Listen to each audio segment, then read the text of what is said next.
Hey, this is Kilo Charlie 5. Welcome back to my channel. Today we're going to be talking about the Baofeng UV-5R radio and some of the most basic features and functions of it that you might need to use in the field to be able to get the most effective use out of it. But first, if you would, I'd appreciate if everyone would like, comment, and subscribe, and then hit that notification bell so you'll be able to know whenever new videos drop. Say a thank you to the Blood Moon Survivors Guild for sponsoring this video. Blood Moon Survivors Guild is a community of like-minded individuals that share interests in prepping, survival, bushcrafting, homesteading, hunting, fishing, and more. Our goal is to help each other learn more about these topics, engage civilly in discussions regarding current events and politics, and be a support system for each other. I encourage everybody to go check it out. There'll be an invite link at the bottom of the screen to go check it out. There's people there all times of the day and night. We're talking about all different kinds of subjects. There's all different kinds of channels. It's a great place, and everybody there is very much like family. It's a really great place to go check out, and I encourage everybody to do so. Alright, the UV5R radio. I'm not going to get into the basics of the programming of it. I've already said the best way to do that is through Chirp and a programming cable. And I put a link in my last video about a guy that'd be able to get the programming cables from. Real good guy. Had real quality products, and I highly recommend them. I'll try to include them at the bottom of this, in the description, at the bottom of this one as well. Anyways, the UV5R, if you'll notice, it has dual watch, dual display. So that way you'll be able to listen to two different channels at the same time. Now you can only talk on one, but you can listen to two. And this little button right here that says AB, this little button right here, if you'll see out to the left hand side, there's an arrow. The down arrow is pointing right now because it's the lower one that is selected for talking on. You press that button and it goes to the top one, points up. That means you talk on the top channel.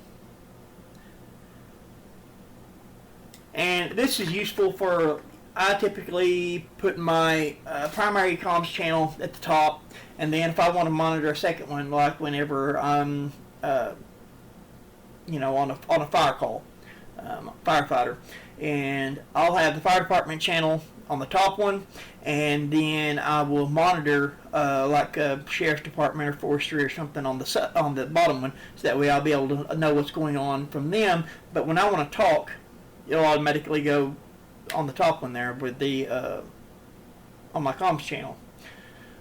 It's useful for all kinds of stuff, but anyways, that's how it works. And you can select the AB button right there, the AB button, to select in between which one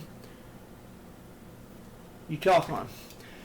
Now, real useful function that I use all the time with these radios is the lock function. And if you'll notice right there, I don't know if I get that in focus or not, the pound sign or the hashtag key, it's also got a little blue key there on the side of it. Now, if you press and hold that down for 3 seconds, lock. I don't know if you'll hear it. And then you press it and hold it for 3 more seconds. Unlock. Lock. And what that's useful for is if you have to put it in your pocket, or if you're running drills or something, when you hit these buttons, it's not going to mess up nothing. All the keys are locked except for the push to talk button, and that includes the AB switch. The if you want to change to the other channel, you have to unlock it. Unlock. And then you can press the little button and change to the other one, and then lock. And that keeps you from accidentally hitting and changing channels, and then when you need to use it, when it's when it counts, you ain't got to try to fumble through your frequencies to find where you was on. The VFO memory button, this button right here, when you press it, it says frequency and channel, but I think that's try to keep from confusing anybody that's not a ham radio operator. I got it locked. Unlock. Alright. Frequency mode. And if you can see, when you press that, it just goes into numbers. What that is the manual entry in its programming mode.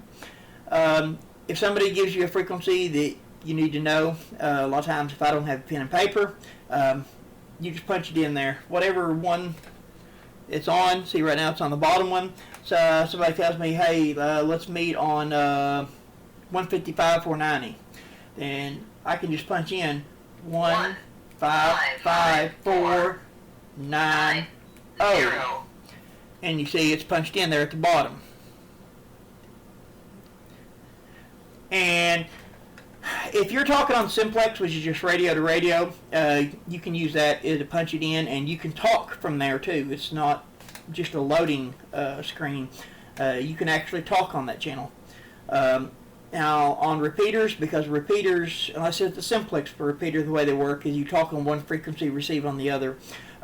You'll only be able to hear on it, which if you're just monitoring, that's all you need to be able to do. But it's real handy for punching in there manually frequency and having it for later, because it'll be there until you go in and punch something else into it. Alright, next, these buttons here on the side. The biggest button is always going to be your push to talk button, and because there are several different variations of these radios, sometimes different ones will arrange them differently. Sometimes they'll put two little ones on top and then push to talk on bottom. Sometimes they're a different color like this one, but they all operate about the same. And let me show you. The push to talk is the big one. This little one right here, the orange one, on this model, that goes into your FM radio, where you can pick up FM radio stations. And it's manual entry too. You just punch in, 9. It's got a bunch of zeros after it. You punch in, like say, channel. Hang on, let me get out of here. I was getting interference. Alright, so right now it's on 101.3, but because the way this thing's set up, it's got zeros after it. So you have to punch those in. So I want to see, go to radio station 95.5. 955, and put the other zeros in. Now I'm on radio channel 95.5, and then I can listen to, FM broadcasts, whatever radio station, or if they're giving news broadcasts, whatever. Useful little tool. And then the other button on here, down here at the bottom, these have a flashlight built into the top right there. You press that button, and you have a little flashlight. Press it a second time, and it flashes. It signal, or not really quite a strobe, but a little bit slower than that, but still. And then you press it a third time, and it goes off. Not very bright. You can't run operations with it, but if you drop keys or knife or something, you need to find it. It's handy for that kind of stuff.